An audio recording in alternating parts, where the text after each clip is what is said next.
everybody, and thank you for joining us for this very important session today. We are indeed very privileged to have with us Mr. Prashant Bhushan ji, one of the most courageous senior counsels of the Supreme Court of India, who has devoted so much of his time to fighting public causes, including human rights, environmental protection, accountability of public servants, etc. He's been a big supporter of the right to information movement and has appeared on a pro bono basis in almost all cases that we're going to discuss today. We also have with us former Central Information Commissioner Sailesh Gandhi. All of us know him very well. He remains one of the keenest activists and evangelists for our right to information and asserting our rights as citizens. Both our speakers are well known to this audience and need no introduction at all. But some of you may not know Money Life Foundation, which is organizing this event. We are a 10-year-old, 11-year-old NGO that works at spreading financial literacy and pushing for policies that improve the lives of ordinary tax-paying Indians. The mountain of bad debts, over 8 lakh crores, and the failure of so many banks make the case that we're talking about today an important issue for us to discuss because it's going to form a central part of our lives. By way of background, at the end of 2015, we had a landmark judgment from the Supreme Court, which all of us thought would finally make RBI and banks accountable. This was really a long drawn, hard fought thing, which both our speakers will talk about. But I remember at that time, people like us were naive enough to go gaga about it and say, this will herald change. And we have so many, Prashantji, of course, helped fight this case, which was done by Girish Mittal, who's here with us today, and other activists.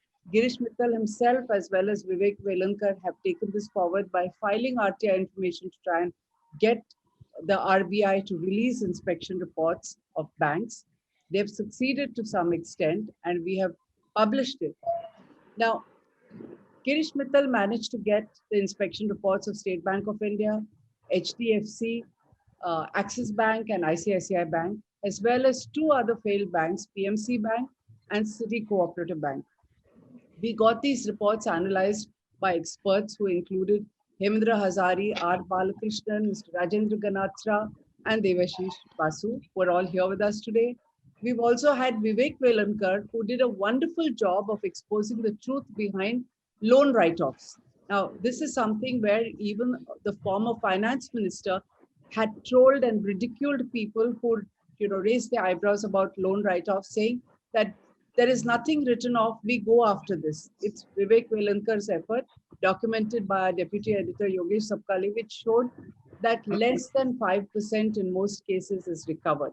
All this has happened because there was a window that was opened after this 2015 judgment where some answers were available from the Reserve Bank of India.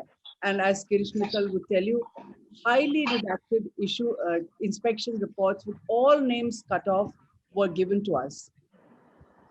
Which, for what it is worth, even that analysis threw up a lot of important issues. Now we have banks, State Bank of India and HDFC Bank, back in court after 6 years.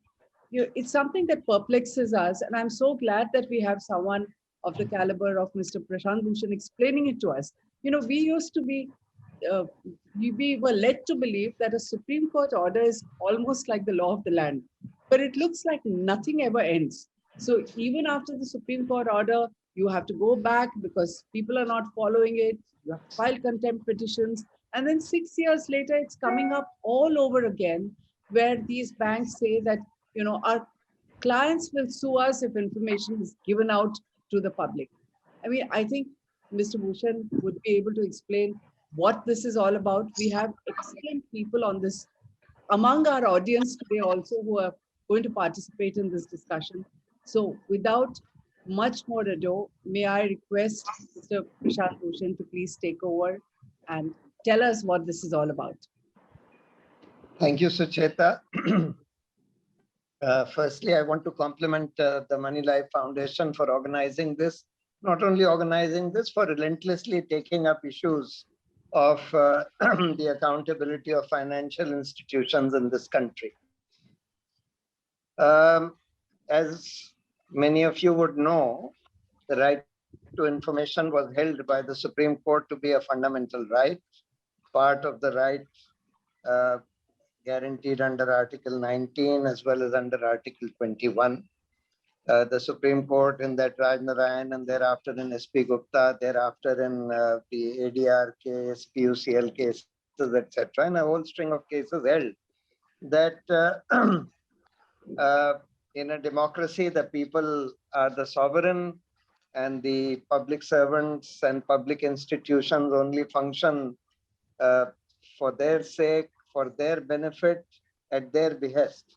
And therefore, the people who are the real masters ought to know everything that their public servants and their public officials are doing in every detail. And there are only very few things which could be hidden from the public. For example, operational details of war planning, etc., during a war going on. But other than that, everything should be known and made available to the people. It was pursuant to this understanding about democracy and about the people having a right to know about public officials that the Right to Information Act was formulated. And the Right to Information Act is one of the best and the most powerful RTI acts in the world that India has.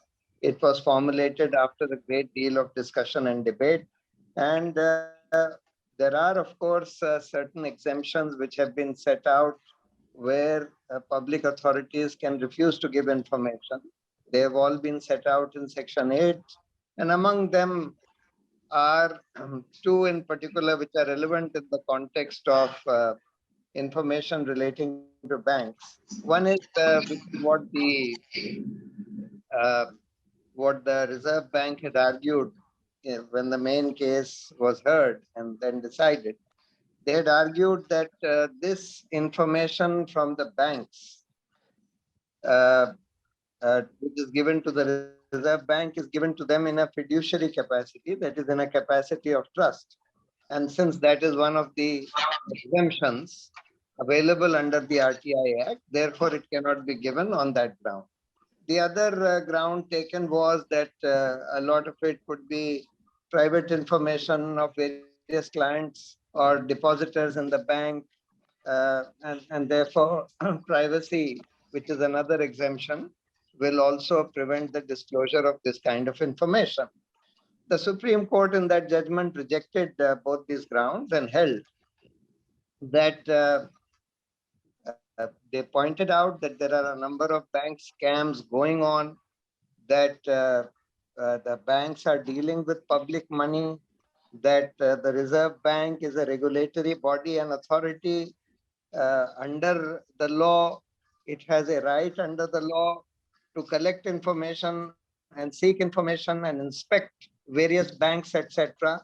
And therefore, the information that the banks give to the Reserve Bank uh, uh, by virtue of the right of the Reserve Bank to seek information or inspect them is not given to the Reserve Bank in a fiduciary capacity, which is a capacity like a client gives information to his lawyer, or a patient gives information to his doctor, which is a purely voluntary thing, which is supposed to be given in confidence or in trust.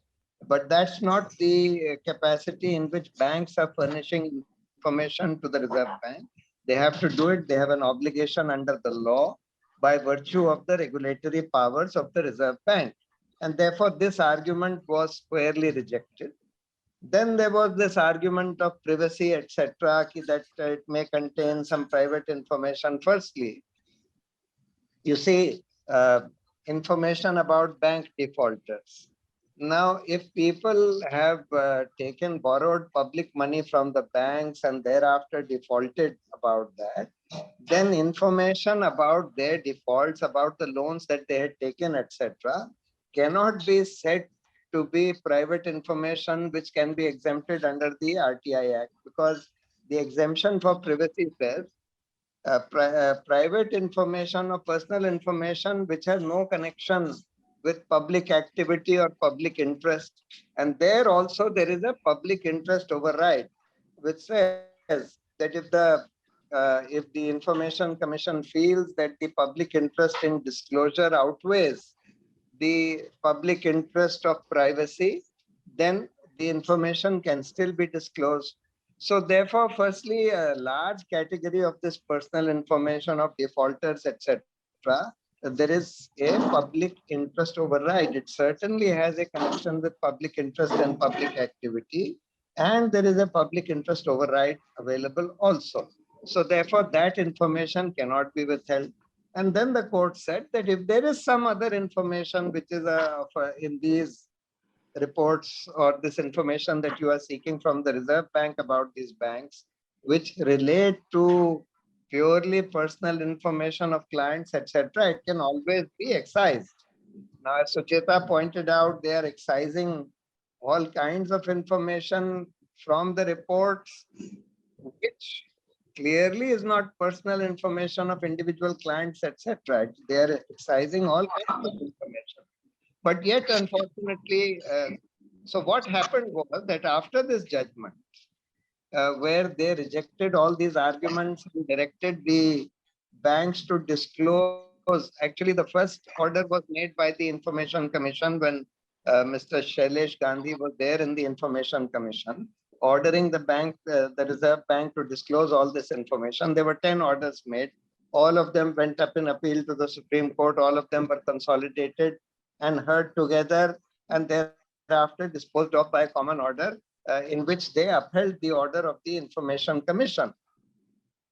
Now, and ordered the Reserve Bank to give all this information regarding defaulters, regarding inspection reports, etc., from which the Reserve Bank had prepared regarding the banks. After this judgment, the Reserve Bank issued some circular to kind of get around this judgment by saying that banks are not obliged to give A, B, C, D kind of information, which clearly violated the orders of the Supreme Court. Then we went to the Supreme Court in contempt. And in that contempt order, they said that, yes, this clearly violates the orders of the Supreme Court. You were told, the Reserve Bank was told that you have to furnish this information. Now you can't override this judgment by saying that the banks should not furnish this information, etc., or that the Reserve Bank should not furnish this information, which the Supreme Court has ordered should be furnished. So that judgment also came. Till this time, these individual banks did not intervene. All this was happening in full public glare. It was being reported. The original hearings, which went on in the Supreme Court, were being reported in the media also. The banks were fully aware of these hearings. They did not intervene at that stage. Thereafter, when the contempt matter was taken up, again it happened over a period of time in full public glare. The banks again did not intervene. Thereafter, after the contempt judgment, the bank started approaching the Supreme Court, saying that by means of miscellaneous applications in that decided case, saying that we were not heard, and therefore, that this is all fiduciary information, that this is private information, and therefore it should not be given. And they, without even impleading all the people who had sought this information and in whose favor the Supreme Court had decided, without impleading any of those people, they obtained an ex parte stay order from the Supreme Court. And then we approached the Supreme Court and said that, look, that these miscellaneous applications are really disguised review petitions being filed by the banks. And they can't be heard because there are Supreme Court rules which say that you cannot circumvent the rules regarding review by filing a miscellaneous application in a decided case instead of filing a regular review, because review goes in chambers. It has to be first heard in chamber. Thereafter, if the court decides to hear it in court, then it comes up in court and so on. And in any case, these are highly related. So that's that hearing was done about 3-4 weeks ago, and the court has reserved judgment, and we hope and expect that they will dismiss all these miscellaneous applications or the writ petitions which were filed by various banks to challenge that judgment. Of course, the banks are still going to file probably review petitions with applications for condonation of delay. So it's quite shameful that, and they were arguing this despite the fact, as Sucheta told me this morning, that despite the fact that the Reserve Bank had already excised all personal information from the inspection reports which were given out, yet in the Supreme Court, Mr. Harish Salve was appearing for some of the banks, was arguing that, look, inspection reports may contain personal information about individual clients, etc., and therefore it will violate their privacy and so on. So that's where this matter stands. So I'll stop here and ask others now to take over. Shailesh will be able to shed a lot more light around about all this. Thank you so much, Prashantji. And you're right. I think you've given us such a fantastic background about what really happened in court and how we moved forward. And I would, request Shailesh Gandhi to give a little more of his perspective because, as you said, the first out of those 11 cases, 10 of them were his orders from the Central Information Commission. I'm really glad that we also have Dr. Sridhar Acharulu over here. I'm looking forward to a great discussion. But first, Shailesh, your perspective, please. Friends, the first and fundamental premise of right to information is that we are a democracy. We've got to say either we are a democracy or we are not a democracy. If we are a democracy, citizens are the rulers of the nation, and everything that belongs to government belongs to each citizen individually. Now, we can't take the assets away because it is in partnership with 135 crore Indians. But all the information with the government by default, the default mode is belongs to us. And what belongs to me cannot be denied to me. And if the information is given to me, it does not hurt anybody else. Article 19(2) of the Constitution gives certain areas in which information, the right to information or the right to speech or the right to publish may be curtailed. This has been captured in Section 8(1) of the RTI Act and Section 9. And apart from this, no other exemptions can be available. You cannot say it's confidential, etc., etc. Now, the Reserve Bank, before the Commission, had two basic grounds in most of the cases. One was they said India's economy will get hurt, which is a ground in Section 8(1)(a). And the second main ground they picked on was fiduciary. I looked at this matter. They looked at various things. They had, incidentally, there was a previous bench judgment of the Information Commission given by 4 commissioners, where they had, in a way, agreed that whatever the Reserve Bank governor says is okay. The Reserve Bank is the best judge to decide.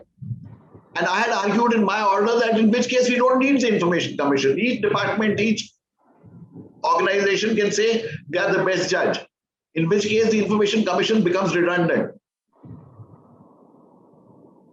What is the principle behind which they said? And I had argued that if declaring the audit reports or inspection reports or defaulters lists of any particular bank or set of banks is going to damage India's economy, then India's economy must be very, very frail. And if it is frail, citizens of India have a right to know. This was the fundamental base. On fiduciary, I would say with confidence that this is a very commonly misused exemption by various public authorities. I would submit that 99% or maybe more of the information that is held in office records is not held in a fiduciary relationship. In a fiduciary relationship, the person who gives information has a choice of who to give it to and whether to give it or not. There is no law that forces him to give it. If I go to a lawyer and say, I didn't commit a crime, I'm committing no illegality, because, or I may choose not to give any information to my lawyer or doctor. That is my choice. Anything where there is no choice is not a fiduciary relationship at all. And all office records, by and large, barring a few, are not held in fiduciary.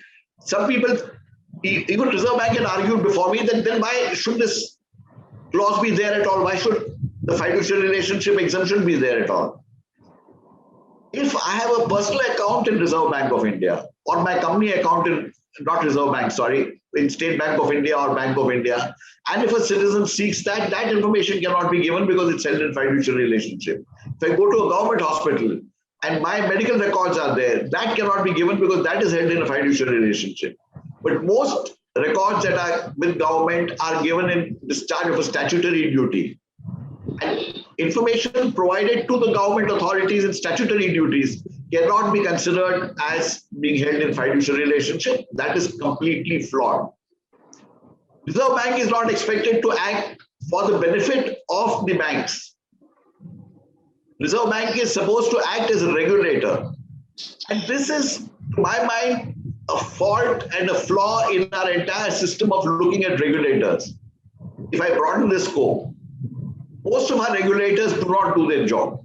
They believe they are independent kings in a particular domain. Our Lok Ayog, incidentally, Lokpal, with which Prashant was very closely associated, the movement, lakhs of us had gone in the streets, and most people may not know. The Lokpal has been around for 2 years in Delhi and doing what nobody knows. It's confidential, I guess. We have a failure of regulators everywhere. Information commissions, courts, Lok Ayogs, Lokpals, most of these human rights, women's, children's commission, because the way we select these people is very arbitrary with no criteria. And further, to make it worse, we don't monitor their working, we don't seek accountability from them. So they are left to do, and the truth is, in a very significant number of cases, they don't even put in a 40 RB. Most of them work for about 20, 30 hours in a week, and they think it's a favor to citizens. Reserve Bank acting the way it is, defying Supreme Court orders, is a very shameful thing. Institutions are supposed to respect the law, are supposed to act as role models for others to follow.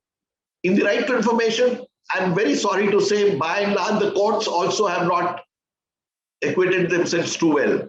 In fact, out of my study of about 20 RTI judgments by the Supreme Court, I believe this is the only one which is clearly pro-transparency. In some others, they've given an order to release information, but with a lot of caveats and a lot of negative thoughts for RTI.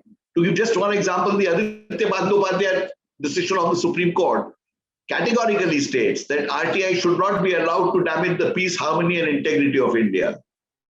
To my mind, this is an absolutely unacceptable statement, and it's unfortunate. Why am I bringing this up? Because I think citizens have been very passive about this kind of assault on their right to information.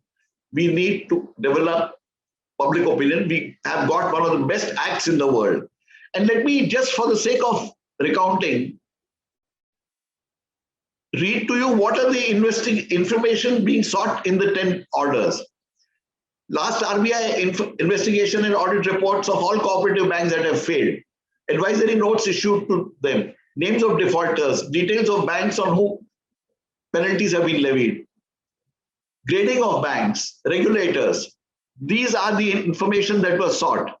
And in one of the orders in Jayantilal Mistry, I had said, it appears that the RBI argued that citizens were not mature enough to understand the implications or weaknesses, and RBI was the best judge to decide what citizens should know.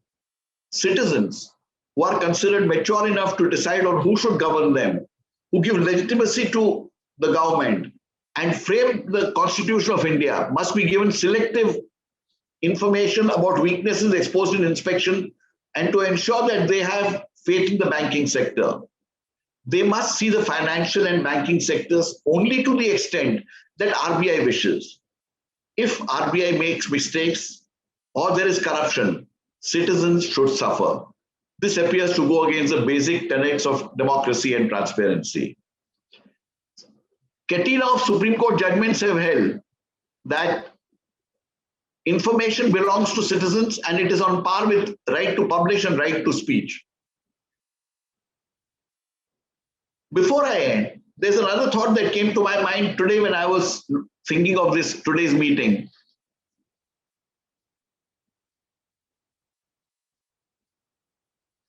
all audit reports are expected to give the true position of any institution whom they audit. Inspection reports, audit reports, all of these. There is a company law requirement, which almost all banks, I suppose, follow, which requires them to put their auditors' reports in public domain. Now, the question that I have been trying to struggle with is, are the audit reports true representatives of the state of affairs in the bank or not? If they are not, and maybe the RBI has greater sanctity, then there is a very serious problem we face. And if what the RBI audit reports say is more or less equivalent to the audit reports of the companies, then what is there to fear?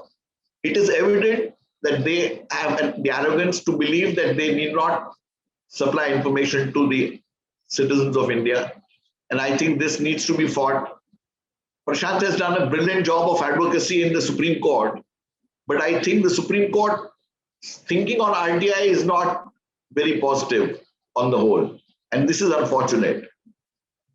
I'm hopeful that this contempt petition succeeds, and it is slightly bothering me that for 5 years nearly the Supreme Court has allowed RBI and other banks to get away with committing contempt in full knowledge of the Supreme Court itself. Prashant, of course, knows about contempt petitions far more than any one of us, having already been through that experience. And his case has become a cause célèbre for everyone. But this, I'm sure the Supreme Court must, to maintain its own dignity, to maintain its own authority, I think it should now take contempt action against these people instead of allowing these people to make such frivolous applications. Thank you. Thank you so much, Sailesh. And thank you, both you and Mr. Prashant Bhushan, for opening the door to the possibility of even getting the first few inspection reports. And of course, thanks to the work of Vivek Velankar, Girish Mittal for actually getting them, because we know very well that people who file RTI don't always get answers. Who files the RTI also unfortunately makes a difference. And I'm glad that they are following this up. Now, there are a couple of issues that are raised from your conversation as well as what Prashantji has told us, which is what did the inspection reports reveal? Because that is the issue which, the two banks, SBI and HDFC, are challenging. And luckily, we have with us people who have analyzed those inspection reports. And I'm going to ask them a little bit to speak a little bit about it. So there are two people that I'm going to bring in here. One is Hemendra Hazari, because he looked at HDFC Bank and others. Now, it's my view, and I don't know if all the others who analyzed agree with this. One of the things that it exposed is, remember, in India, we don't have public hearings like Senate hearings in the US. So we have no idea really of the thinking or ever any public questioning of any regulators by a parliamentary standing committee or anyone. When there used to be joint parliamentary committees on scams, you got a little briefing, but everything in India is always a secret, though we are a democracy. So these inspection reports for the first time showed us what on earth is RBI inspecting in the first place. So without the inspection reports being in the public domain, we've had a lot of bankers, and there are bankers even in the chat, which you can see just now, who are reacting saying, oh, you cannot make inspection reports public. And I say, for heaven's sake, look at the inspection reports. And one of the things that they show you is that the framework of inspection itself is 20 years old. It is not modern. It is not looking at technology. We have a lot of people here from Punjab and Maharashtra Cooperative Bank who for 2 years are struggling for their deposits. What did those inspection reports show us? The inspection reports showed that RBI was making a little bit of noise every time about unique identification numbers being allotted to customers. No follow-up in the next report. So we have 3 years of reports consecutively, no follow-up on whether it's being done properly or not. And why is this important? Because after PMC Bank failed, we have discovered that HDIL, which brought it down, had opened 21,000 accounts which were kept hidden from the core banking system. Now, if we had reports out in the public domain, which could be analyzed by experts, we would have known that what RBI has not followed up, where they have not done a good job, what should be part of this inspection framework. HDFC Bank, for instance, which is now in the Supreme Court. HDFC Bank has been punished on account of its technology being so bad. They have been asked not to do anything more that's digital until the RBI okays it. Now, the same HDFC Bank was winning awards for technology. So shouldn't all this have been captured in the inspection reports if it is a comprehensive report? People like us in Money Life Foundation and all the experts who very kindly volunteer time help us to do this and bring it out to the people. So first we need the report, which somebody like a Girish Mittal or a Vivek Velankar make accessible to us. Then we have the experts who can analyze it. So I want to bring in Hemendra Hazari. If you're there, can you unmute yourself? And, could you speak a little bit about what you found when you looked at the inspection reports, which you wrote about for us? Firstly, thank you, Suchita and Money Life, for organizing this very relevant issue. Now, coming to your the talk about the inspection reports. Now, even before these inspection reports were made public by RTI, these were always much sought after by banking journalists, even much earlier. These were much sought after by banking journalists even much earlier. And the reason they were sought after is because they do contain a wealth of information which is not available to the public. And that is why they will tell you if banks were evergreening their loans, the quality of their internal audits, the quality of their internal systems, how was the board, they were giving grades for the senior management, the risk governance. Now, all these issues from a regulator's point is never made public. And therefore, when you get such reports, they contain a wealth of information, of highly relevant information, which must be analyzed and by many different commentators and experts. Now, for example, in HDFC Bank, if you read its annual report or you read the annual report of any other bank, you'll always find that they are glorifying themselves, that they follow the best practices, their systems are near perfect, that they have been making the appropriate investments, and the customers are very satisfied. But actually, when you go and read these inspection reports, you see a very, very different picture. Now, for example, in HDFC Bank, which is India's most valuable bank, for the period of FY13 to FY15, surprisingly, you would have found that in terms of internal audit, RBI was not only giving them very poor scores, they had the worst scores in this sample of SBI, HDFC, ICICI, and Axis Bank. But in those 3 years, they were, getting each year it was deteriorating even further. Now, if you read that director's report, they would tell you that the internal audit was going very well and they followed the best practices. Now, the issue here is internal audit is a very important division in a bank because banks not only deal with unsecured funds of the public, but they're also highly leveraged and they also play a very key role in the payment system in the economy. And therefore, their internal systems have to be functioning very smoothly and be in compliance.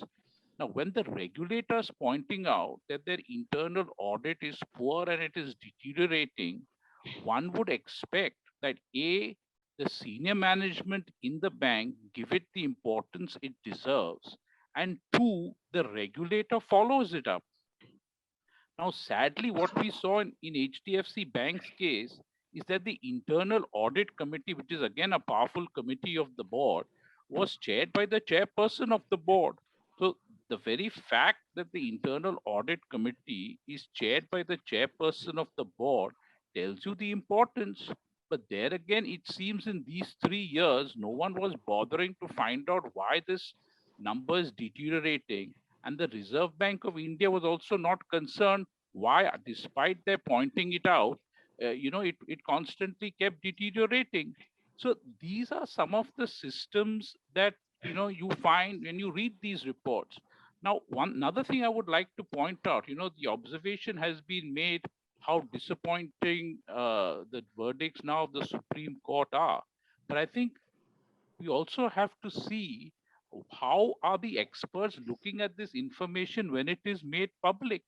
Now, mind you, in the banking space, there are numerous experienced banking journalists.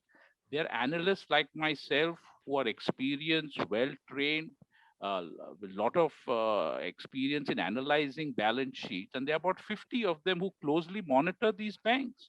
But despite Moneylife putting the entire report in the public domain, nobody was interested in putting their own analysis on this. It was as if they didn't exist. And this is what I find is extremely shocking, that in a democracy, when there's so much competition amongst analysts and journalists to put out news, a very key component was being totally ignored, which tells you how morally corrupt the system has become, that even after great difficulty, such information is made and dispersed to the public.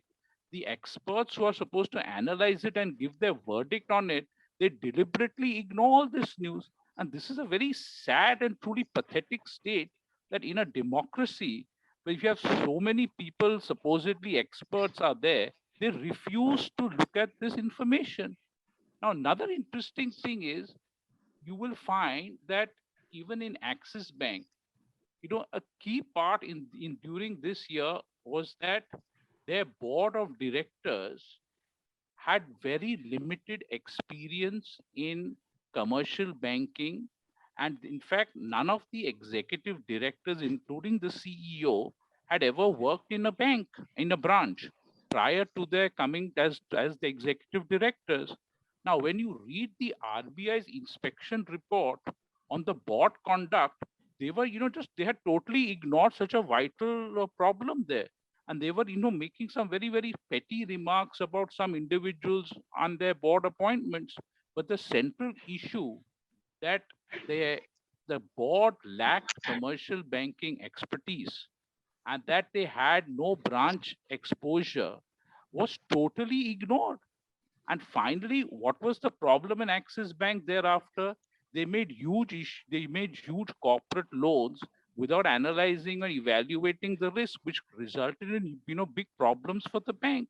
Now, this is an area which I expect the regulator and its inspectors should have been aware of and should have pointed these out. This was like the elephant in the boardroom, and the regulator was not, did not have the capability or did not want to point it out, which I found as a banking analyst to be shocking. Now, these are the areas which I find need to be highlighted, and therefore it is extremely important that these inspection reports be made public. And once that they are made public, there should be pressure on the media and on the analyst community to say that you please analyze them and put forth your views. Because if without experts analyzing that information just lies there in a raw form and no one is bothered to evaluate and analyze it. Right. So I think this is extremely important. So I will end with that by now. Thanks, Hemendra. Some very important points made there, which are of great relevance to people from PMC Bank who are here today. Because when the media abdicates responsibility after information is put in the public domain, how on earth is anyone going to know that their bank is getting weaker, or that they need to move their deposits, and that their savings are in danger? So it's not a question. When these banks go and say, don't give out that information, I think this point is so important to say, why is it that we need to fight for these inspection reports to be in the public domain? Now, the other person who has taken this at a much broader level, which is, the bad loans, as I say, 8 lakh crores, and the pretension that these technical write-offs, that money is recovered. The person who has bust that is Vivek Velankar. So Vivek, I'm going to bring you in because he's already posted on the chat about how some banks have given the information and others haven't. So if a couple of them have problems with fiduciary information, why is it that he has such a patchy response? I think we'd like to hear from him. Vivek, over to you. Are you able to listen to me? Am I audible? Yes, sir. Yes, sir. We can hear you, sir. Yeah, yeah. Sir, your So camera is actually, not switched on. I just wanted to check if you've switched it one on second, by design. one second. Okay.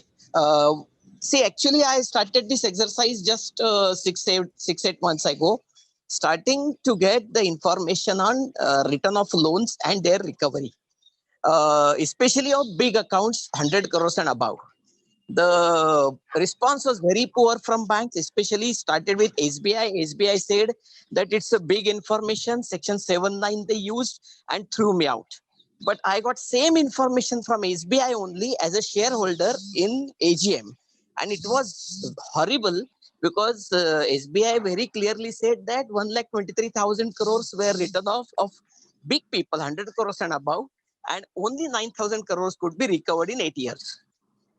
And they gave the list also of around 222 people. But then one after other bank started saying that this is fiduciary, this is personal, names we can't give. Only in first appeal of IOB, Indian Overseas Bank, they gave the names and amount of loan per name of these big account holders. But let me tell you, only 10 banks gave the total amount of loans written off by big people, 100 crore and above. The amount was 2,75,000 crores. And what was recovered in 8 years was 19,000 crores.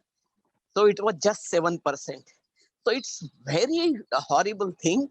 And two banks which gave the names, 50% names were common in both. So if all 10 banks reveal the name, I'm sure that all will have same names there. And that is exactly what I think they don't want to give. And so they are reluctant in giving the information about the loan holders whose loans have been written off. Thank you. Thank you so much, Vivek. I think this is important information. I'm now going to go over to Girish Mittal, who along with Subhash Agarwal ji is the one who's been filing, these petitions which help take the issue forward. I think, Girish, you have a few points to make. Yeah, sure. Thanks. First of all, I would like to say thank you to Prashant ji. Prashant ji, this is the first time I am interacting with Prashant ji. Prashant ji has been he has been the lone ranger in Supreme Court with all these, if you see the order of Supreme Court recently, there were at least 8 senior advocates who were appearing for various banks, and each hearing would cost would be costing banks not less than 1 crore, 2 crores and above. So Prashant ji, I'm eternally thankful for all the work which you are doing on behalf of citizens of the country. It has been, as Sucheta, as you have mentioned, it has been an uphill battle all the time, all these years, starting from 2010. I remember when Shailesh Bhai was the Information Commissioner, he gave the orders, then they went, RBI went in appeal against them in various high courts, and as Prashant ji had said, all of them were clubbed together and in the transfer petition, and the matter was in Supreme Court, and the Supreme Court gave its verdict, and we all know that Supreme Court did not follow, RBI did not follow, and we went in contempt. And again, Supreme Court, RBI went behind our backs, and we are back to square one, fighting in Supreme Court. And I was there in the Supreme Court at the last hearing, and Prashant ji, I had argued very forcefully on our points we just mentioned, and I hope that Supreme Court does not go the way it has gone in so many other matters on the side of the government, and they in this matter they go on the side of citizens, and the right to transparency is upheld, at least in these financial matters. So looking forward to the judgment of RBI in these matters. Of course, the battle is not yet over. There are 2 writ petitions which have been declubbed along with these matters, and the battle will go on, and I'm sure with Prashant ji's help, we will fight those 2 writ petitions also as rigorously as we have been fighting all these years. This is what I wanted to say. Thanks so much, Girish. That was a wonderful input.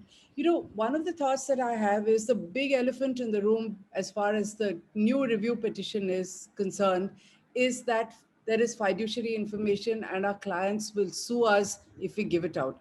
And we all know that the reports that we got were so heavily redacted, there's not a single bit of information that is given out. Now, I'm sure there are multiple views on whether we should actually fight to even get that information. But my personal view is we've got our foot in the door. At least we have to protect this, where we get a redacted inspection report with names cut out, even that, because as you heard Hemendra Hazari say, even that gives you a lot of information which is important to us. So we have Mr. Ganatra over here, who is one of the people, experts who analyze these reports that you shared with us, Girish. And he also happens to be a banker of long standing. He has headed an ARC and he has a great perspective on both the banker's side, and also he's still one of the people who wants, transparency and accountability. So may I bring in Mr. Rajendra Ganatra, please? Mr. Ganatra? Thank you very much, Suchita ji. Thank you very much, the august audience, and of course, Prashant ji. It's a pleasure being here. And it's come suddenly, I was not prepared for it. But nevertheless, I will share two things on the ICICI report, which I had gone through. Even ICICI report, what was there? There are about 8 parameters on which quantitative analysis was done, and the parameters had been arrived at year on year. Good idea. You do an analysis, you come up with your model to gauge the performance. And if you would see in that report, these 8 parameters and the overall parameter, they were all deteriorating year on year. But the comments on that report, the qualitative comments, when you are talking of a quantitative analysis, then you interpret and you come up with your observation, and then you make a recommendation, and then you follow through the recommendation. Next time when you come here, you pick up from there, you add a few things consistent with the changes in the environment and do that. But there was no such thing. It was perfunctory. There was nothing else. They were just doing something for the heck of it. They had been, I would very, boldly say, taken care of. They had been taken care of, obviously. It cannot happen otherwise. And this happens. I know how I was thrown out as general manager of a financial institution when I had cornered 2 big defaulters in Hyderabad, and I had left that, financial institution. So I know what happens. Coming back to the second point, of course, I was very pleased to hear out Mr. Velankar, if I have, pronounce his name correctly, 8% that he said, recovery. And that's I would say, long-term average. World Bank study had given 13.7%, and the Bankruptcy Legislative Reform Committee's first report, the second report, morphed into the IBC, the Act.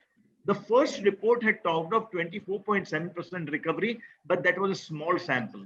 The World Bank had come up with 13.7% recovery.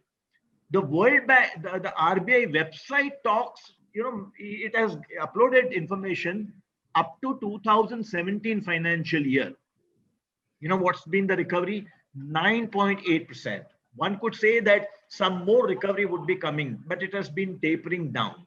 So all this is happening because obviously with a huge moral hazard, the employee moral hazard, from top to bottom, there is nobody has any stake. And all this is being done in collusion with the outsiders. That's where we are. Finally, if you are doing a quantitative analysis, like, when we do statistical analysis, my article is now almost ready about the colossal failure of project finance. When we do analysis, we try to figure out, we make a hypothesis and then we test it based on the kind of, confidence that we want to have. Fair enough.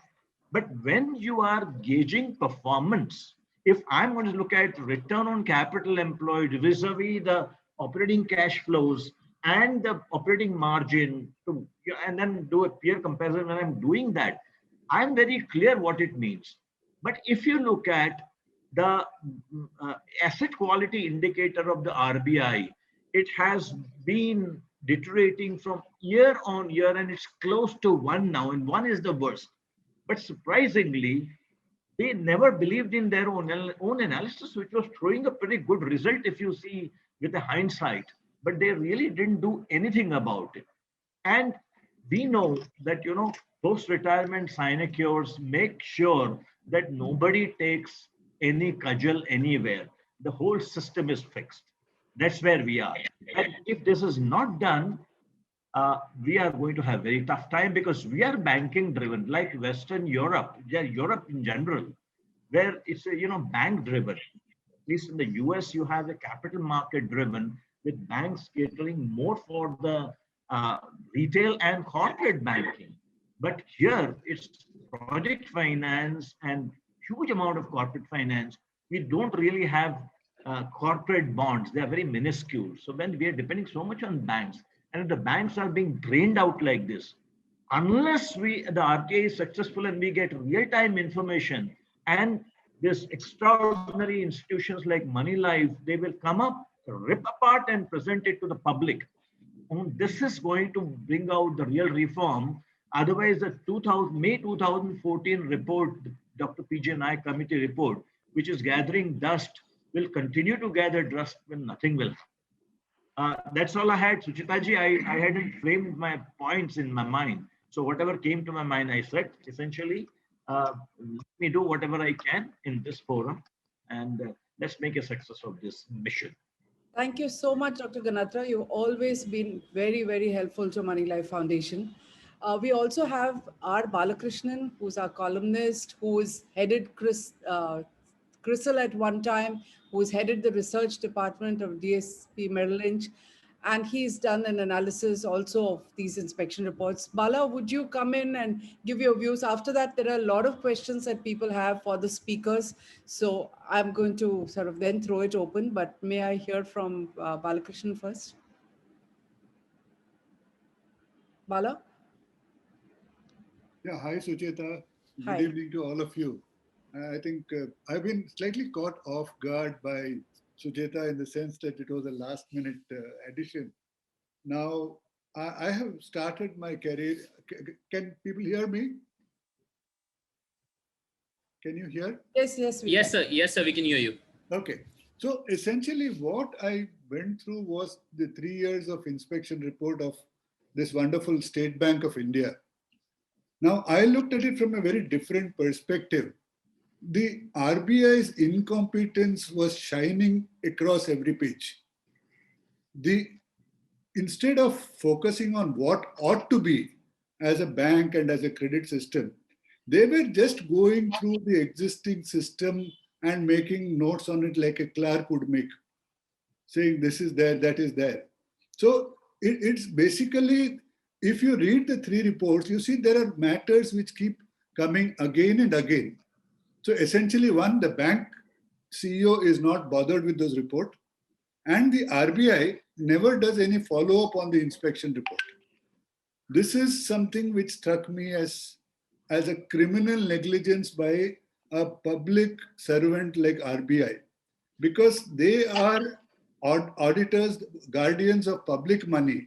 They are answerable to us. I don't know about FIR, right to information. Like any auditor, the shareholder gets a report. We are all shareholders. So we should get that report of the regulator. The other thing which came about was that there is absolute lack of interest in the bank board to set things right. I am not talking about 100 individuals, but by and large, that was the thing which seemed to come about, saying that this is one nuisance I have to get over with. Let the report do whatever it wants. I will do what my bosses or the politicians want me to do. Those are the things which actually, if you pierce the veil of those reports and look beyond those arithmetical, see, State Bank was so stupid. In 1 year, their number of branches mentioned in the annual report was wrong. And that the RBI audit points out. So now that hardly matters to somebody, isn't it? Whether they have 28 branches or 2080 branches.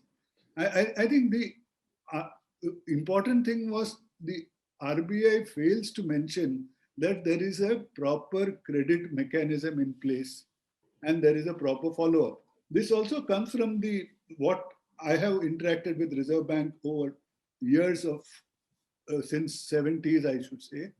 And what comes is that the bankers, the RBI guys sitting there, they do not have a clue of actually how a bank works. They are sitting there in their ivory tower and just like a schoolmaster correcting exam papers, they are doing this. This is the impression I got. So essentially the audit has to change from RBI to somebody who's competent, or RBI should get ex-bankers, retired people and get the audit done. We used to have something called a long form audit report in the old days. The bankers will remember, LFAR. I think that thing is totally missing, and that was being made available to rating agencies in those days. So I think, and it was information which any shareholder ought to have, according to me, because it's a secret. If I have a few crores of money, that is not to be known. But if I have cheated the bank of a few crores, the shareholder and the public have a right to know. That's what the feeling came about. So this is in short what I recall, apart from the fact that every audit report, most of the things used to continue in the same tone. And there was no reference to the previous one, saying that last time we pointed out you have done nothing or you have done nothing. And they had started giving arbitrary scores on different quality. I saw that was the only difference which the auditor did. I think, and if you look at the audit system of a bank itself, I think State Bank has, I don't know who the auditors are. There will be 20 auditors who never meet each other and everything gets collaborated. So that audit is something which is a myth, I would think. So it essentially boils down to culture and the attitude. So the best way to improve the culture is to be transparent with the information. And I think this is the fight which you all are taking up is remarkable. I wish I could contribute whatever energy I have into this fight. Thanks, Sucheta. Thank you.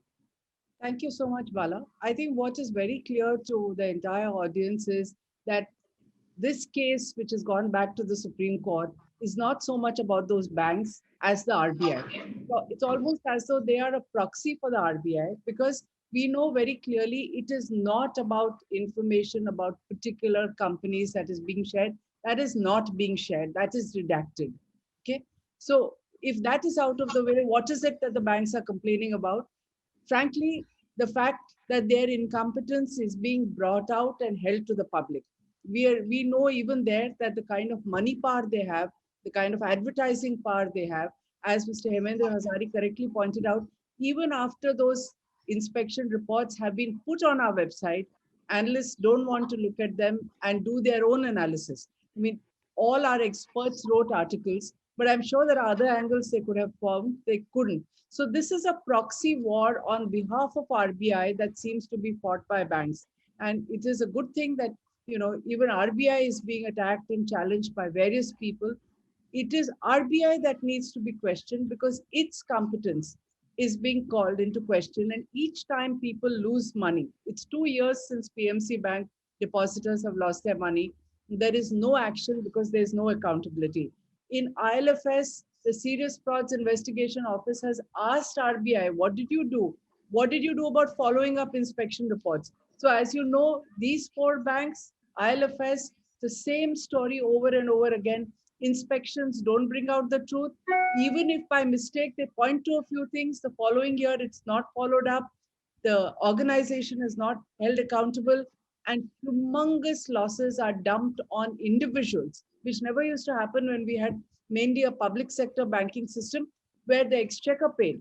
And again, people have to realize that when the exchequer bears the loss, even the poorest Indian who doesn't have a bank account has a share in that money because it's going out of the government of India's budget. In fact, we keep talking about taxpayers. It's not taxpayers, it's the poorest people also who are paying a price over here. And that is why we need to force transparency and accountability. In this context, we have somebody who's done a lot in terms of RTI and going to court on various issues. We have Subhash Agarwal ji, a very, very well-known activist. May I invite you, Subhashji, to say a few words? Prashant ji और सूरज जी काफी बोल चुके हैं और वो मेरे से बहुत ज्यादा एक्सपर्ट हैं, फिर भी मैं तो अपने एक्सपीरियंस बता सकता हूँ। मैं मनी लाइफ फाउंडेशन के जो न्यूज आती हैं वो देखता रहता हूँ और उसमें पता लगता है कि कितने अकाउंट्स की रिकवरी के कितने % कर पाए। ये बड़े डिफॉल्टर्स को तो कुछ नहीं कहते, और जो छोटे डिफॉल्टर्स हैं अगर वो वन टाइम सेटलमेंट भी कर लेते हैं तो उनके पीछे पड़े रहते हैं। अभी रिसेंटली क्या हुआ कि मेरा अकाउंटेंट था, अनफॉर्चुनेटली उसके सिस्टर के हस्बैंड की डेथ हो गई और हस्बैंड ने लोन ले रखा था, हाउस लोन, और बैंक वाला जयपुर का कोई प्राइवेट छोटा बैंक था, उसने उस पर्सन का इंश्योरेंस भी उसी में से करवाया, लोन अमाउंट में से, और वो इंश्योरेंस क्लेम इंश्योरेंस कंपनी ने, भी प्राइवेट कंपनी थी, दोनों की मिलीभगत थी, किसी वजह से रिजेक्ट कर दिया। अब वो कहते हैं जी तुम्हारा क्लेम रिजेक्ट हो गया, जब तुमने मनी उसमें से लोन अमाउंट में से, चलिए फिर मैंने उसकी काफी कॉरेस्पॉन्डेंस करी क्योंकि वो वकील नहीं अफोर्ड कर सकता था, तो और नई नई बात पता चली कि लोन पेपर्स की जो कॉपी है, जो कस्टमर कॉपी है, वो कभी उसे दी नहीं गई क्योंकि उन्होंने सारा तलाश के उन्हें नहीं मिली। फिर मैंने चिट्ठी लिख के उनसे लोन पेपर्स की कॉपी मंगवाई तो उन्होंने जो कस्टमर कॉपी की थोड़े से फोटो कॉपीज भेज दी, थोड़े से पेजेस की। मैंने ये तो हमारे को ओरिजिनल भेज के, दिस इज आवर प्रॉपर्टी। अब बैंक डॉक्यूमेंट्स के जो बैंक की कॉपी है उसकी फोटो कॉपी भेजते तो बात और थी, कस्टमर कॉपी का तो हमारा राइट है। उसमें भी और नई चीजें पता लगी,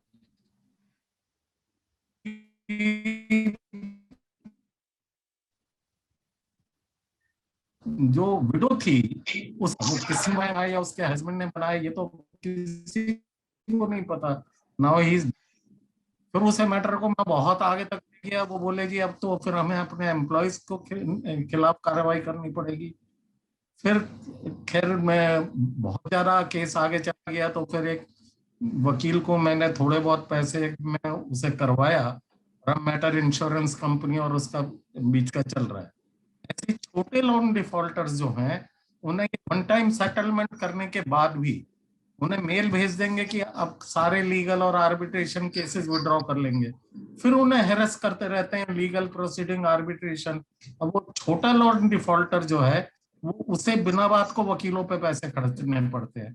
तो इतनी ज्यादा ज्यादतियां हो रही है। मैंने रिजर्व बैंक को लिखा कि नॉन बैंकिंग फाइनेंस कंपनीज को आप लोन देते हो, पब्लिक सेक्टर बैंक्स लोन देते हैं, फर्दर लोनिंग, तो ये क्या सेंस है कि आप उन्हें 7-8% पे लोन देते हो और वो बिना किसी लिमिट के 12 to 25% कोई भी अमाउंट चार्ज करके लोन आगे देते हैं, और बाद में उन लोगों को परेशान करते हैं जब वो नहीं दे पाते, लोन पे बैक नहीं कर पाते छोटे डिफॉल्टर्स, तो उन्हें गुंडाइज्म पूरा अपनाते हैं। एक प्राइवेट बैंक है, उसकी मेरी समझ में नहीं आ रहा, दिल्ली पुलिस और मुंबई पुलिस के सैलरी अकाउंट्स वहां है, और वो जो रिकवरी एजेंट्स में जो गुंडे रख रखे हैं उन्होंने पुलिस ऑफिसर्स की उनसे इंटीमेसी की वजह से उनको पूरा हेल्प लेते हैं वो लोग। ये कहाँ तक सही है?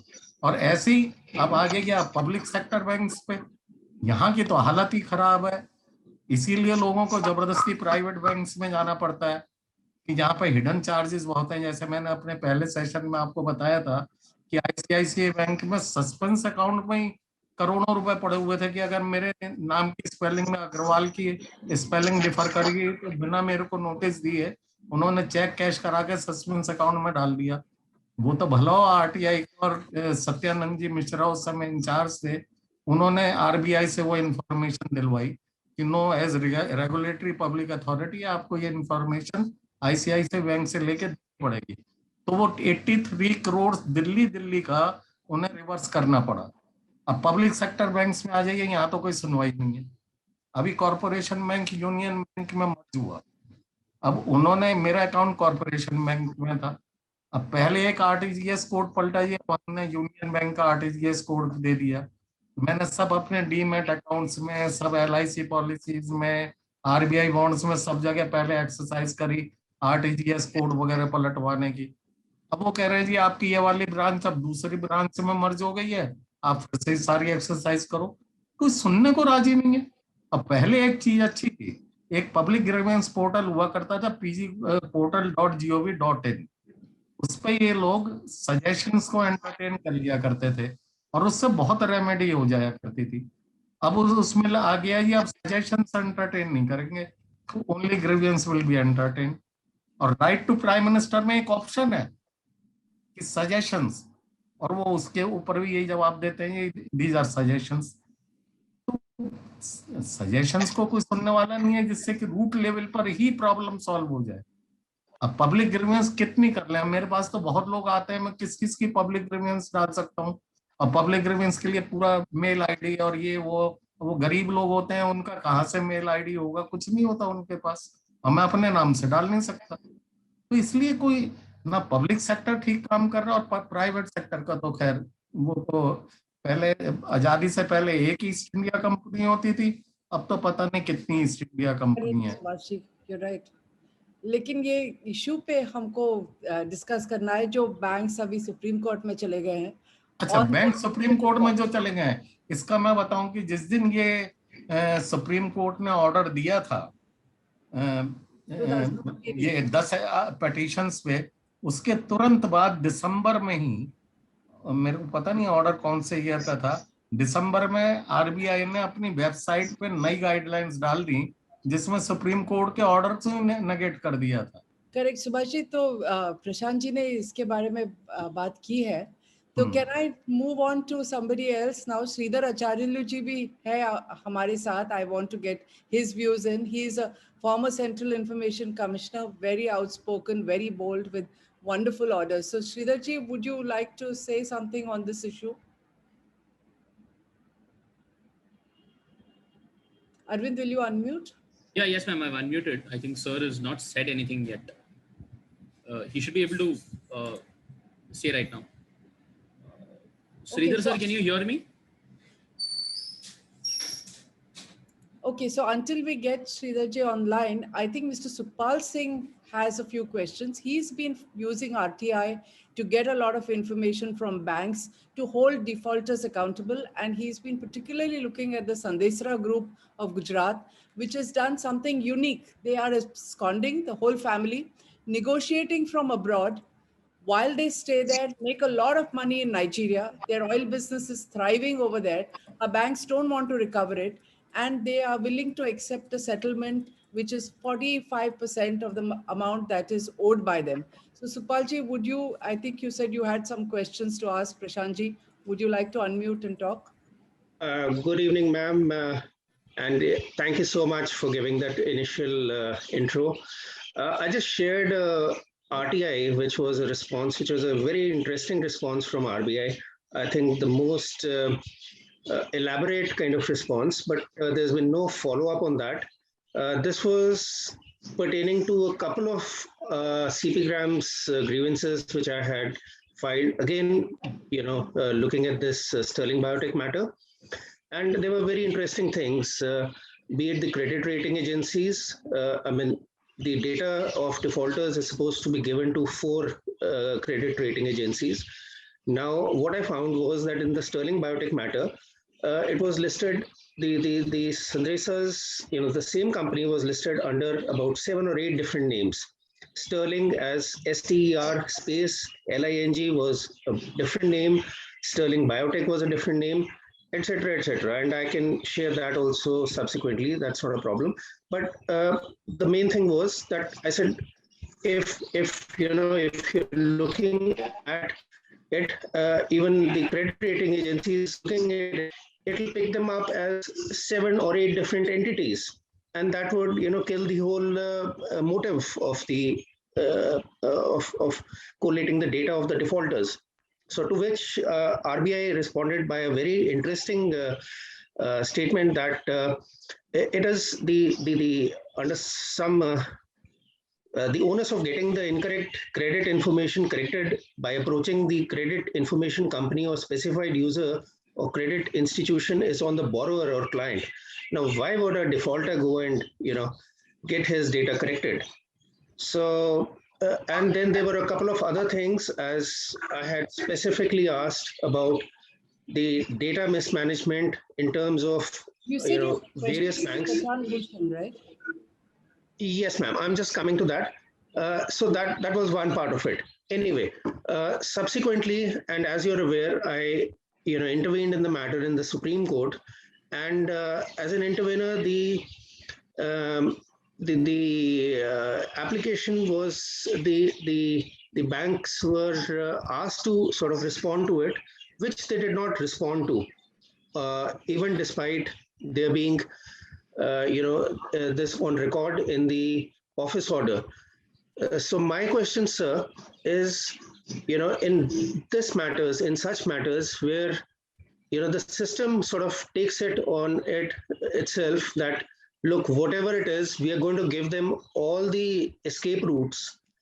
How does one do it? Now, we are talking about RTI.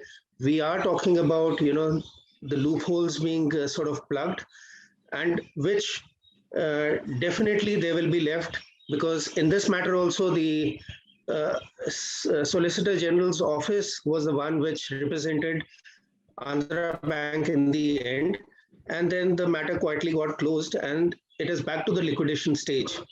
And where I have approached the liquidator also, asking that under Section 35 of IBC, the liquidator has the rights to take certain actions and carry out certain things, to which again, Ms. Mamta Bhavnani, who's the liquidator sitting in Kolkata, of course, nothing will happen because it's an election state. So, Gopalji, in the context of what we are discussing today, what is it that you had to ask about this section? Ma'am, just about this, that when you take all the things as even approaching the Supreme Court, and the matter does not, you don't even get a response to it, what can we do as citizens? Because so I think we should let Mr. Prashant Bhushan answer that. Prashantji, would you like to react to this? So what we have been hearing is very deep-rooted problem from various people. At one level, we find that banks are complicit with various large corporate borrowers and are allowing them to loot money. This is one problem. The other problem is that the Reserve Bank is not doing its job of regulating these banks or inspecting them properly or doing any follow-up, etc. Then the third problem is that, of course, the sufferer in all this are the people of this country who are the owners of this money and who are being cheated and looted in this process. But what do? They don't get any information about it. So now they try through RTI. Some people try through RTI. As we have seen, it's an uphill battle. Even in those very few and far between cases when they obtain a successful order, a favorable order from the Supreme Court, even then, getting that order implemented is an uphill battle. Even when you get the inspection reports, other than a few organizations and people like Money Life Foundation and a few other public-spirited people, by and large, financial journalists are not interested in analyzing it or highlighting it or exposing it, etc. And even now, the last problem, that even if it is exposed, that look, these are the misdemeanors or the corrupt practices of this bank, as we are seeing in the case of Sterling Biotech, etc. What do you do to set it right? What do you do to seek accountability for those officials of that bank which have colluded with those corporate borrowers, etc.? And well, one thing that one can do is to take the matter to court. But today, what we are seeing is that in the courts, we face an uphill battle, because on the one side, the banks and the corporates which are together. On the other side are these sort of RTI activists or people who move the courts, and it's a uphill, very, very difficult battle. And the courts are also not very responsive. So we are faced with a very, very difficult and serious situation in this country, in this whole banking sector as well.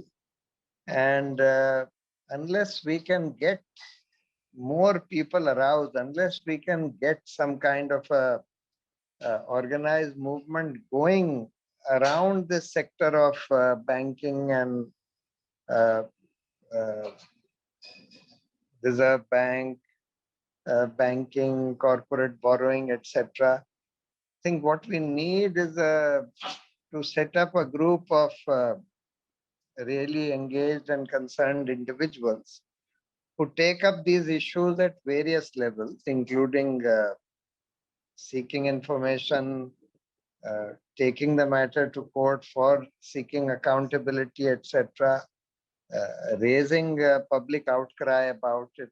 All that will have to be done. But yes, I understand that it is a very difficult battle given the kind of moral climate that we are seeing in this country, and which is why the looters are getting away. That's a very depressing picture, Prashantji. And I think what Devashish reminded me just now is, what about this case that goes up, that has been filed already?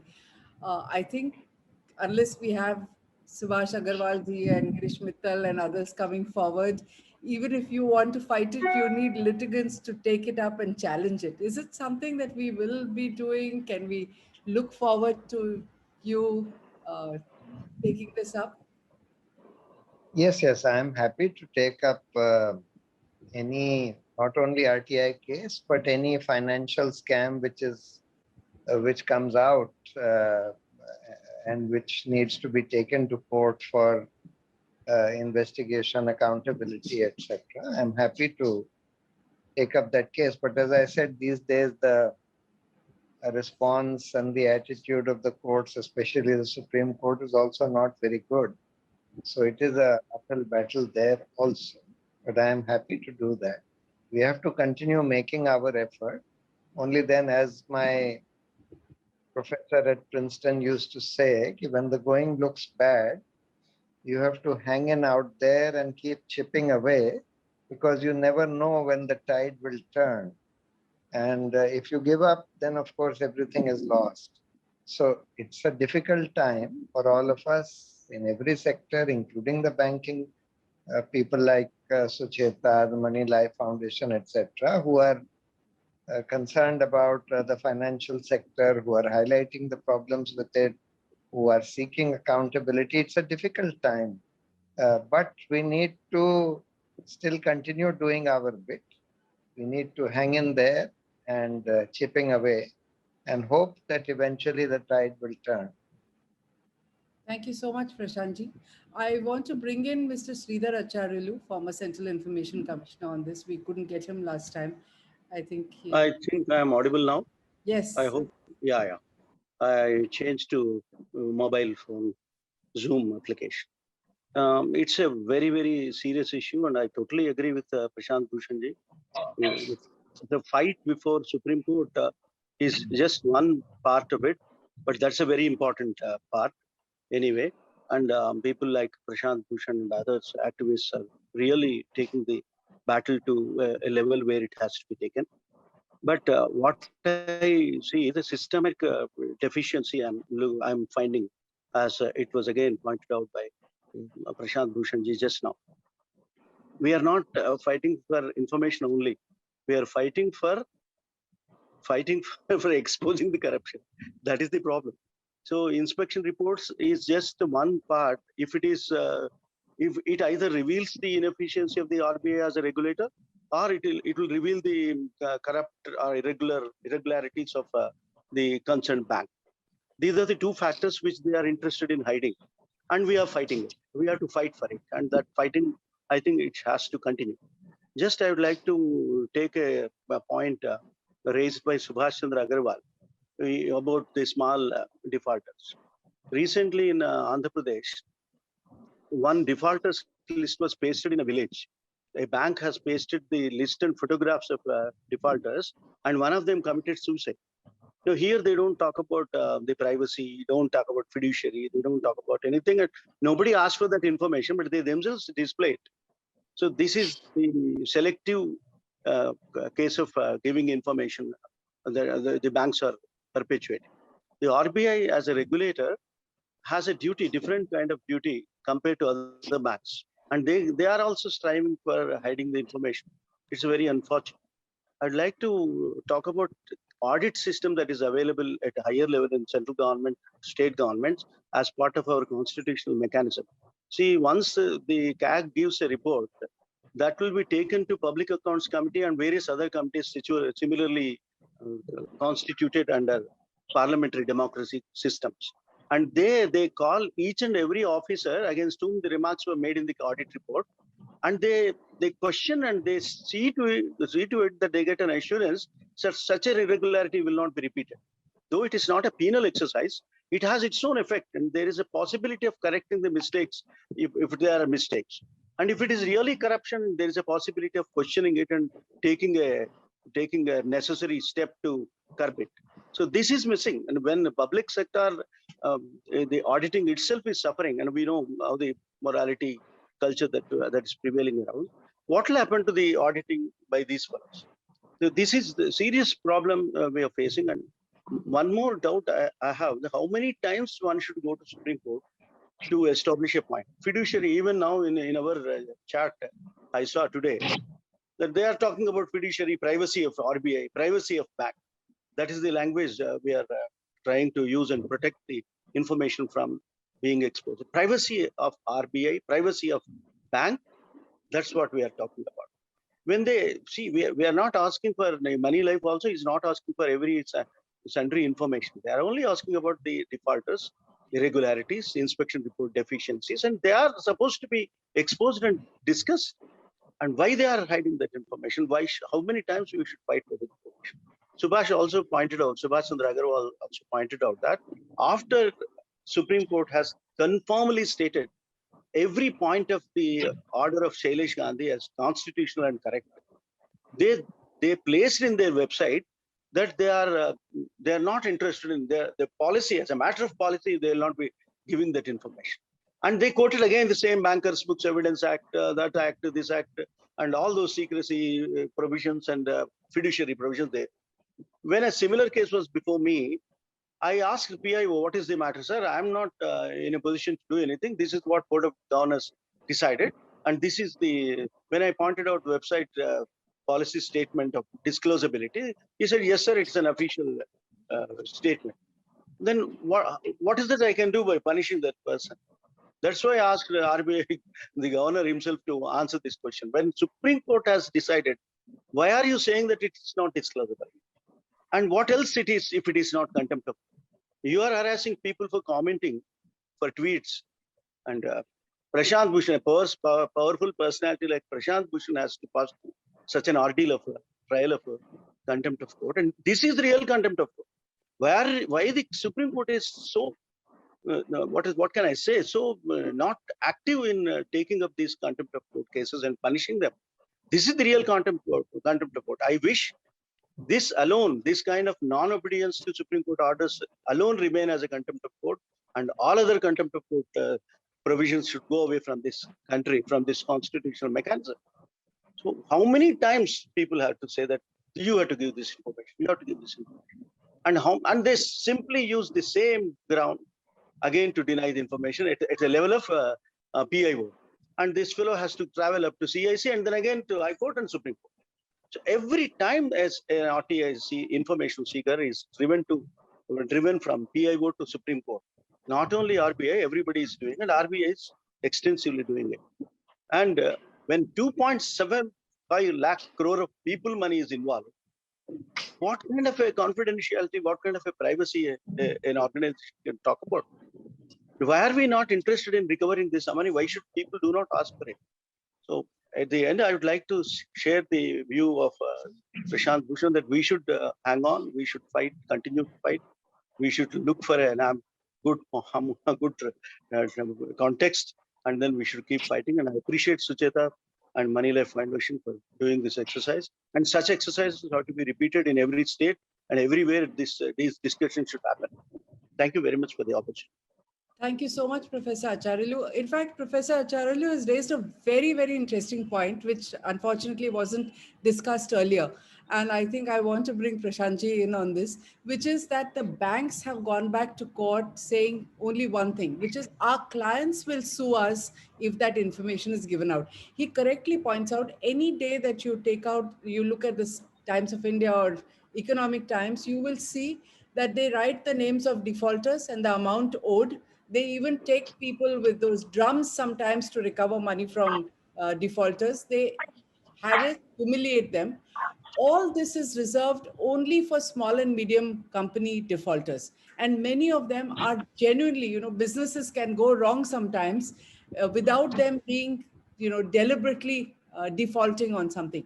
But neither the RBI nor the banks have the least concern for their privacy, their fiduciary responsibility when it comes to small and medium enterprises. They are humiliated. Their photos are put out. We have pointed this out. We've said that when there are cases like this, how is it that people are humiliated? So how can the same banks, and SBI is notorious for this, since SBI is in the Supreme Court now, should we collect a bunch of these ads and then ask, maybe present it to the Supreme Court and say, what about all these people? Just because they're too small to sue you in the Supreme Court, do their rights not matter?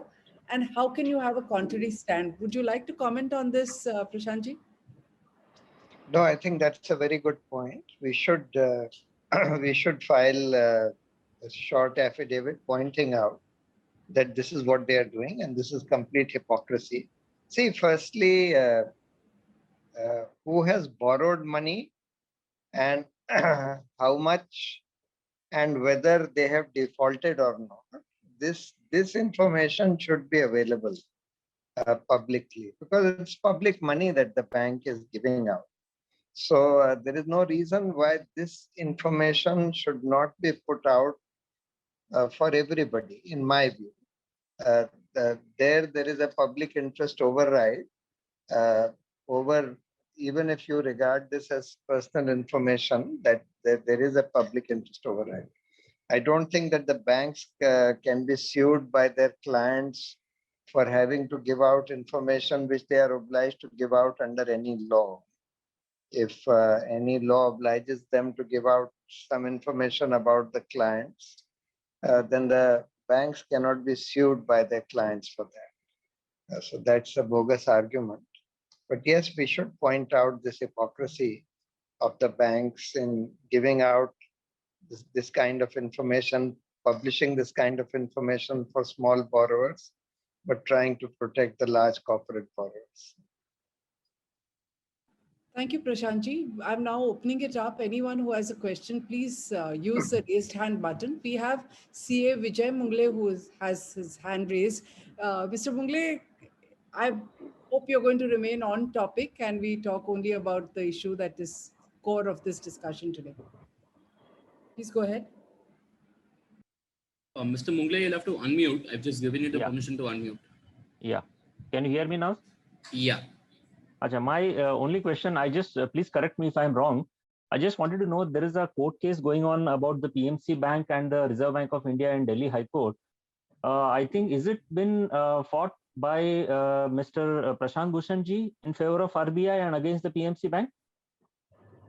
No, I'm not. Acha, you are not the same person? No, I'm not involved. No, do you have any other question about this, Mr. Mungle? Yeah, I just wanted to know whether, and second thing is that I just wanted to know how can Reserve Bank of India say that they don't have records more than 5 years old. I just want to know how the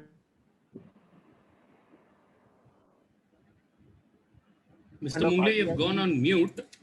I'll have to unmute you. Can you say something? Yeah, please. I can hear? Yeah. I just wanted to know how come Reserve Bank of India, such a big organization, say that we don't have all the records since more than 5 years. We are not supposed to keep the records older than more than 5 years. And how can the RTI be so toothless and just keep quiet, and they give this the kind of a flimsy reply that Yeah, we I are think not we supposed need to hold the follow record? the RTI and the uphill struggle that all RTI activists have had for a long time. All our regulators do exactly as they please. All the regulators are the same in not giving information. And I think people like Mr. Sailesh Gandhi have done hundreds of seminars. I'm glad that you are beginning to understand this issue. As Mr. Prashant Bhushan said, it's an uphill battle. We can't give up hope. That's why many of us are hanging in there and we continue to fight.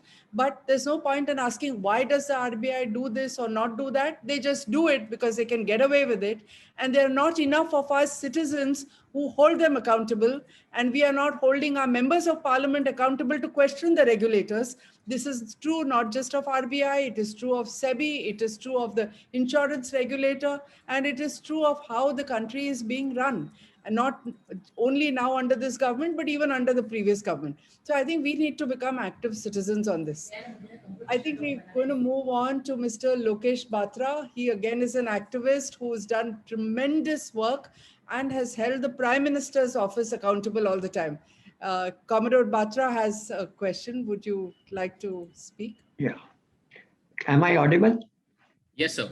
We can hear you. Thank you so much, Money Life and Sucheta ji.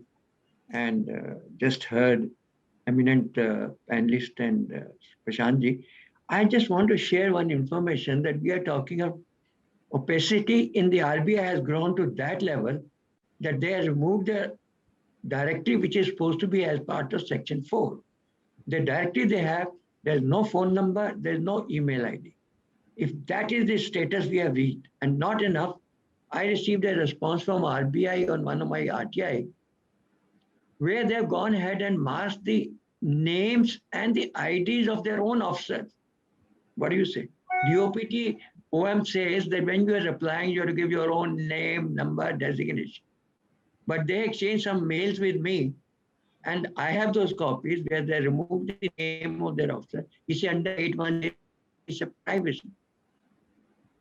Now, this is a level we have reached. On the other hand, case we were discussing on the RBI case, see, there is certain things which I was just reading, it's open right in front of me. That case of judgment of December 2015, Supreme Court has gone at length to say why this relationship is not fiduciary at para 54 of the judgment. And at para 56 of the judgment, they set certain rules. Now it's in the front of me, one has to see no conflict rule, no profit rule, and so on. Now, if one looks at clearly on that, those rules, even these banks don't stand anywhere because a person who is a fiduciary cannot set such condition where he is responsible to other customers. It is under the undivided rule. It's very clear in front of me. I think these arguments, I'm using it in many RTI cases when somebody talks and successfully in CIC also. One has to relook at that para 54 and para 56. No conflict rule, no profit rule. I've used many places. But they can't have a fiduciary relation with somebody which conflicts with some other customers. That's what it means. True. So I just wanted to share that part. And type of opacity now RBI has reached. They don't give you email. How do you reply? How do I file first appeal? They don't give you your phone numbers to contact. This was a one open letter written to RBI governor.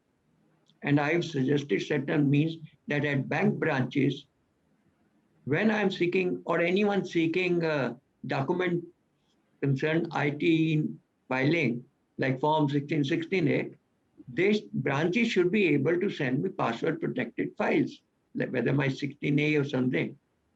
I've been struggling for it for quite some time. They are unable because they are not trained. They say we have not have a technology. Now, when I wrote this open letter in August to the governor, I managed to get his ID. So there was no satisfactory. They talked about a cybersecurity circular of 2016. I said, I know there is a para 10 on that, which make the onus on responsibility on the bankers. But here I am talking at bank branch level. Now I get the response after file the RTI. And what they did in their own emails, they removed the email ID, they removed the names of the person who wrote to me. and calling it a privacy. Now I'm replying back and I'm putting them back in my appeal. But my problem is that if you make an appeal, you need to have an email ID. And the online portal does not take more than 1 MB. How do you attach that? So anyway, I am finding way of it. But what I was trying to say, the level of opacity, their own emails, they don't want to give you the name of the officer. And section 26 also says, in your guideline, you got to put all the email IDs wherever possible, phone numbers, and much more details. So this is the level we are there. Thank you so much for giving me. Thank you so much, Commodore Batra. I think we've completely run out of time. So I'm first going to ask Mr. Sailesh Gandhi to make his closing remarks and then the last word to Prashantji. Sailesh? Thank you, Sujata. This has been a very useful discussion. But there is a certain sad note that seems to emerge out of this. Yes, the times are bad. The Right to Information Act is one of the best laws in the world as far as transparency is concerned. We blame our politicians for everything that is wrong, but the parliament did give us one of the best laws in the world. We must concede that. Are we defending it adequately? Supreme Court, various problems are there. I'm not disputing that. But I think we need to hang on, as Prashant said, we need to hang on, as Sujata said. And let's remember one thing.